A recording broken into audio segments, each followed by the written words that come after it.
Ya, perfecto. Bueno, lo que vamos a hablar ahora va a ser de tipos de muestreo. Entonces, primero vamos a ver muestreos, ¿cierto?, que no son probabilísticos, que no son representativos, y luego, muy a grandes rasgos, otros que sí, porque como se fijan acá en la clase 3, estos tipos de muestreo, que son el aleatorio sistemático, estratificado por conglomerado, ¿cierto?, y el muestreo aleatorio simple, los vamos a ver más en detalles en la clase número 3. Entonces, primero, solamente para que sepan y para que sepan que existen, es que los muestreos, ¿cierto?, pueden ser probabilísticos y no probabilísticos. Los no probabilísticos, que no nos van a interesar en este curso, pero sí me parece relevante que sepan de su existencia y más o menos cuáles son los que existen, son estos de acá: muestreo de conveniencia, muestreo por bola de nieve, muestreo por cuotas. ¿Ok? Estos muestreos no nos van a interesar porque no garantizan representatividad de la población objetivo. ¿Ok? Entonces significa que nosotros no podemos tener la certeza de que si hacemos una estimación, ¿cierto?, de un parámetro poblacional con una encuesta, ¿cierto?, que haya utilizado alguno de estos tipos de muestreo, no podemos garantizar de ninguna manera que realmente vamos a estar estimando adecuadamente el parámetro poblacional. O sea, no tenemos cómo saberlo. Y ahora les voy a explicar un poco de cada uno y van a entender por qué. El muestreo de conveniencia, ¿ya?, es básicamente, se basa en la disponibilidad de las unidades a analizar. Y no es representativo y no permite inferencia estadística, aunque es económico. ¿Qué significa un muestreo por conveniencia? Que tengo acceso a un cierto grupo, ¿cierto?, de personas, o si es una encuesta de empresas, ¿cierto?, que quizás están cerca mío, o personas que por alguna razón quizás yo veo, ¿cierto?, todos los días en un lugar de trabajo o algo así, y llego y las encuesto y levanto información para ese grupo de personas. Eso, ¿cierto?, es súper económico, súper rápido de hacer, pero no es representativo, porque, por ejemplo, lo más probable es que el hecho, ¿cierto?, de que sea relativamente conveniente. ¿Por qué? Porque ustedes tienen acceso, ¿cierto?, a ese grupo de personas. El hecho de que ustedes tengan acceso a ese grupo de personas va a tener un cierto sesgo. Por ejemplo, están ubicados en una cierta comuna, en una cierta calle, y son solamente personas que pasan por ahí. Si el resto de la población que ustedes quieren estudiar, ¿cierto?, Em, se distribuye y tiene comportamientos distintos dependiendo de por las calles por las que transitan o las calles en las que viven, como evidentemente, ¿cierto?, el caso, entonces esto no sería representativo, porque ustedes simplemente estarían sacando información, ¿cierto?, de un cierto grupo de personas que está condicionado, por ejemplo, a pasar por la calle en la que estén encuestando. ¿Ok? Eso, ¿cierto?, genera un problema, y por eso esa información que ustedes levantarían eventualmente con una encuesta de ese estilo no es representativa. Esto pasa mucho como con algunas tesis o levantamiento de información rápida, que de repente uno le llega como: oye, respóndele esta encuesta a mi amigo. Ahí está esto totalmente como condicionado, ¿cierto?, a el acceso, ¿cierto?, a la que los grupos, ¿cierto?, de amigos de una cierta persona pueden tener. El ejercicio que hicimos de juego y de ejemplo en la clase anterior, ¿cierto?, en la clase sincrónica, tendría este problema. O sea, no sería representativo. ¿Ok? El muestreo por bola de nieve se basa, ¿cierto?, en que ustedes tienen acceso a una unidad que pertenece a un cierto grupo y le permiten, ¿cierto?, y esa unidad, esa persona, esa empresa, lo que sea, pertenece a un grupo, o esa persona conoce a más personas, ¿cierto? Y eso les ayuda a hacer un efecto bola de nieve. Es decir, esa persona va y le cuenta a otras personas y esa a otras y así. ¿Ok? Este tipo de muestreo tampoco es representativo, tampoco permite inferencia estadística, pero sí puede ser útil cuando hay un cierto grupo en la población que se conoce entre sí y que es de muy difícil acceso, y que quizás esta sea la única forma de acceder a tener algo de información de ese grupo. ¿Ok? Pero no es representativo y no permite inferencia estadística, es decir, las estimaciones que hagamos con esa información no van a ser representativas de nuestra población objetivo. ¿Ok? Y el último, el muestreo por cuotas, que en el fondo se basa en lograr un cierto número de casos para grupos que cumplan con alguna característica. Por ejemplo, voy a encuestar y encuestar, hasta que logre 400 personas mayores de 65 años y 600 menores de 65. Eso de nuevo no les garantiza a ustedes ni representatividad ni inferencia estadística, ¿ok? Porque en el fondo, ustedes, ¿cuál es el problema de todos estos muestreos? Que ustedes para tener representatividad tienen que tener un marco muestral, ¿cierto? Que sea lo más parecido posible, ¿cierto? Que sea lo más exhaustivo en cubrir su población objetivo. Y todas las unidades que forman parte de ese marco muestral tienen que tener una posibilidad de ser elegidas. Si no, ustedes no saben si hay un sesgo o si realmente están, ¿cierto?, haciendo una estimación que va a ser útil para solamente una parte de la población y no tienen cómo saberlo, porque no están partiendo de una base en la que estemos tratando de tomar algo que sea representativo para toda la población. Y eso es clave, eso es justamente lo que no ocurre en ninguno de estos muestreos. Como no son probabilísticos, ¿ok?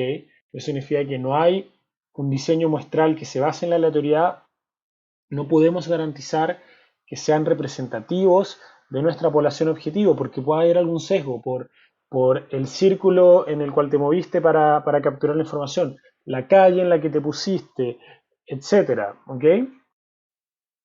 El único muestreo no probabilístico, ¿ok?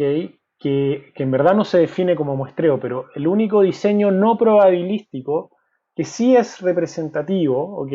Es un censo, que es cuando tenemos, ¿cierto?, un marco muestral. En esos casos se suelen llamar no marcos muestrales, sino directorios de una población objetivo y vamos a todo el marco muestral, ¿ok? Tratamos de cubrir toda la población objetivo, sin excepción.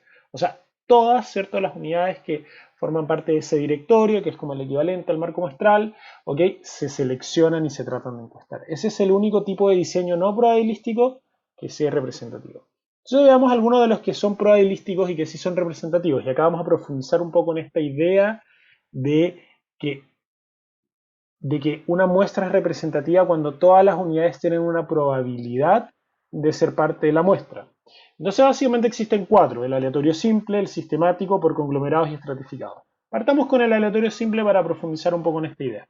En el aleatorio simple no se define ningún criterio para la selección, simplemente se define una tasa de muestreo, que es decir, qué porcentaje de mi marco muestral voy a tratar de ir a encuestar.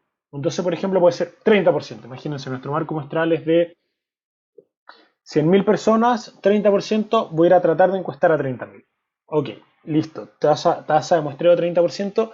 ¿Y cómo voy a elegir a esas 30.000 personas? Voy a hacer un sorteo totalmente aleatorio. Entonces esas 30.000 van a provenir de estas 100.000, pero esa selección va a haber sido totalmente aleatoria. ¿Ok? Entonces, ¿cuál es la clave de que esto sea totalmente aleatorio? Que no hay ningún sesgo en la selección. Todas tienen más o menos la misma posibilidad, ¿cierto?, de ser elegidas. Y si nuestra población, si estas 100.000 personas, las variables que nos interesa entender, ¿cierto?, de esa población, se comportan distinto dependiendo de si viven en una cierta comuna, o si tienen un cierto sexo, o si tienen una cierta edad, o si están casados, casadas o no, eso va a dar lo mismo, porque como si es una selección aleatoria, totalmente aleatoria, todas esas como variables que van a condicionar la información que nosotros vamos a ver y vamos a levantar debería estar distribuida de forma homogénea, es decir, de forma similar, entre los 30.000 que sí fueron seleccionados y los 70.000 que no. Y por eso es que nosotros decimos que un muestreo probabilístico es representativo de nuestra población objetivo, porque como se selecciona, ¿cierto?, aleatoriamente, podemos asumir y asumimos, ¿cierto?, que esas variables, esas condiciones, ¿cierto?, que determinan un cierto comportamiento, que puede afectar el comportamiento que queremos estudiar o no, no importa porque se van a distribuir de forma similar, de forma homogénea, entre la población que sí va a ser parte de la muestra y la que no. ¿Ok? Y como tenemos un marco muestral que va a tener un error de cobertura lo menor posible, lo más acotado posible, vamos a estar haciendo todos los esfuerzos para cubrir a nuestra población objetivo de la forma más exhaustiva posible, ¿cierto?, a través de nuestro marco muestral. Entonces sabemos que ese marco muestral debería tener a casi toda nuestra población, o lo más posible, ¿cierto?, que podamos tener de nuestra población objetivo. Y luego, como hacemos una selección aleatoria, entonces esa aleatoriedad el hecho de que sea aleatoria, de que no haya algo marcado por un dedo, ¿cierto? Como puede ser algo parecido a lo que pasa como con estar en la calle o con elegir a personas del círculo cercano, ¿cierto? Que son nuestros muestreos no probabilísticos, que sí pueden sesgar la selección de la muestra a partir de ¿cierto? Comportamientos condicionados, ¿cierto? Por el círculo cercano, la calle en la que me paré, etcétera. Eso no va a pasar en el muestreo probabilístico. Porque de nuevo, como se va a hacer una selección aleatoria, así de aleatoria como es tirar un dado o como es lanzar una moneda, ¿cierto? Vamos a garantizar que todos esos posibles, ¿cierto?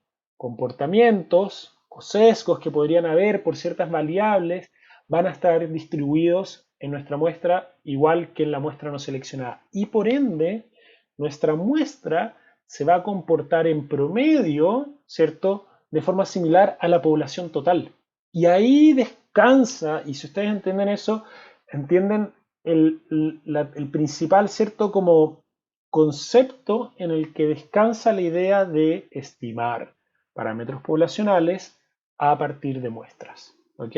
Porque se hace una selección, ¿cierto? Un muestreo probabilístico en el cual como la selección es aleatoria, entonces podemos asumir con certeza, ¿ok? Y ustedes van a ver en las ayudantías ejemplos de esto y también en los que tomen la tutoría de Stata un ejemplo práctico, cómo funciona esto, que la aleatoriedad garantiza, ¿cierto?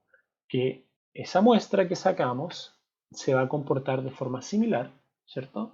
A la población objetivo. Eso es súper importante y esto repítanlo, si no lo entienden pregúntenmelo porque es muy importante que lo entiendan bien. Algunas variaciones, ¿cierto? Son y como distintos diseños, ¿cierto? O tipos de muestreo que se pueden tomar, que no son iguales al aleatorio simple, son el sistemático, por conglomerados y estratificados. Pero esos tres tipos de muestreos descansan en el mismo concepto, en el que todas las unidades tienen una probabilidad de ser seleccionadas, en que en algún punto de la selección esta selección va a ser totalmente aleatoria, ¿ok? Y eso es lo que va a garantizar, ¿cierto?, la representatividad. Entonces el muestreo sistemático, aleatorio sistemático realmente, simplemente es una variación del aleatorio simple y en el fondo lo que hace es que, no sé, tenemos un marco muestral y uno toma un cierto número, ¿cierto? En el cual lo secciona como en distintas partes, por ejemplo 10, entonces hay como grupos, ¿cierto? Que van de a 10 y luego se le selecciona otro número aleatorio con el cual se va a ir a buscar, ¿cierto? Por ejemplo, el número aleatorio puede ser 3. Entonces yo voy a buscar, ¿cierto? Ordeno el marco muestral y voy a buscar a la unidad que está en la fila número 3, la fila número 6, en la fila número 9, y así, hasta que les recorro todas.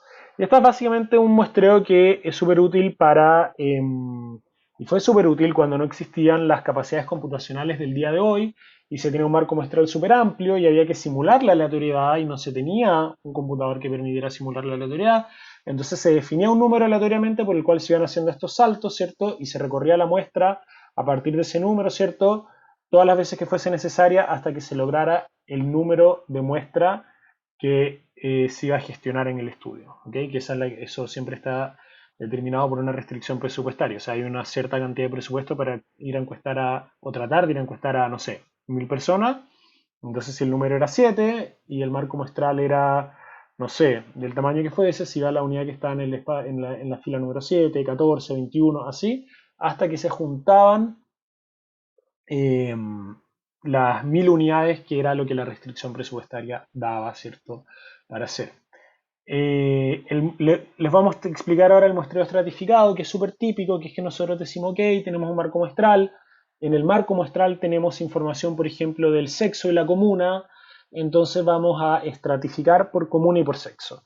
Entonces, los criterios de estratificación son comuna, criterio de estratificación 2, sexo, y los estratos son todos los cruces posibles de esto, o sea, es decir, los cruces entre hombres que son de una cierta comuna y mujeres que son de una cierta otra comuna. Eso es lo que queda definido, que eso es lo que se llama el nivel de estrato. Los criterios de estratificación son lo que es cierto, son las variables que elegimos para estratificar, pero los estratos son, cierto, estas celdas ya en las que los cruces, cierto, de todos los posibles valores que toman los criterios de estratificación se cruzan. Y Básicamente el muestreo estratificado se basa en que dentro de esos estratos, ¿ok? Dentro de cada uno de esos, o sea, los hombres de la comuna A, mujeres de la columna A, o de la comuna A, hombres de la comuna B, mujeres de la columna B, dentro de cada uno de esos estratos se hace un muestreo aleatorio simple, ¿ok? Definido por una cierta tasa de muestreo, que puede ser homogénea, idéntica para todos los estratos, o puede ir variando. Pero dentro de cada estrato hay una tasa de muestreo. Todas las unidades que pertenecen a ese estrato tienen la posibilidad de ser parte, ¿cierto?, de la muestra, y se hace una selección aleatoria para quienes la van a conformar o no. El muestreo por conglomerados es muy similar. También se definen, también se divide al marco muestral en distintos subgrupos que son excluyentes entre sí, ¿ok? Ojo que todo esto lo vamos a ver mucho más en detalle en la clase número 3. Esto es para que entiendan más o menos qué es lo que existe y cuáles son las formas en las que se seleccionan las muestras. Y el muestreo por conglomerados básicamente lo que hace es que define, ¿cierto? También define subgrupos dentro del marco muestral y en vez de hacer una selección, ¿cierto? Un aleatorio simple a nivel de cada estrato, dentro de cada estrato, lo que hace el de conglomerados es que selecciona aleatoriamente a conglomerados. Entonces, por ejemplo, si un conglomerado es los hombres de de la comuna A y otro conglomerado son las mujeres, ¿cierto?, de la comuna B, no se selecciona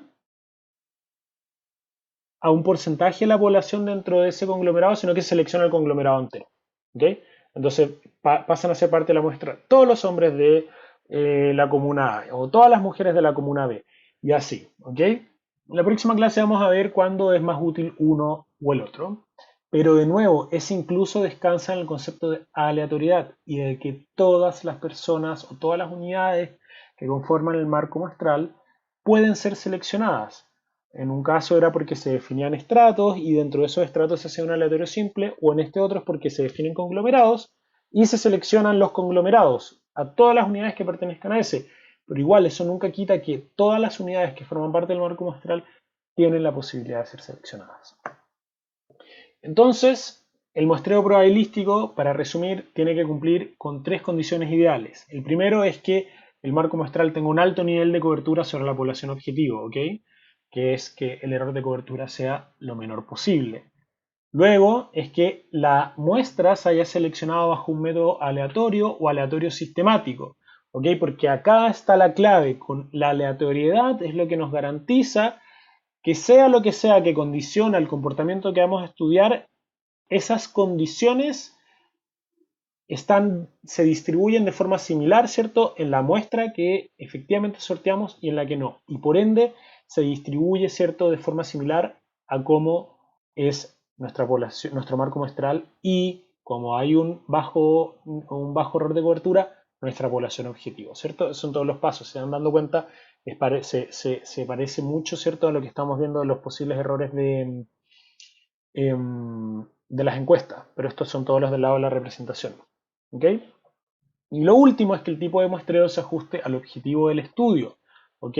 Garantizando la representatividad de la población en los niveles que se desee estudiar. ¿Qué tipo de muestreo es mejor para cada caso? Lo vamos a ver en la siguiente clase. Pero siempre el objetivo es minimizar los errores de representación que vimos anteriormente.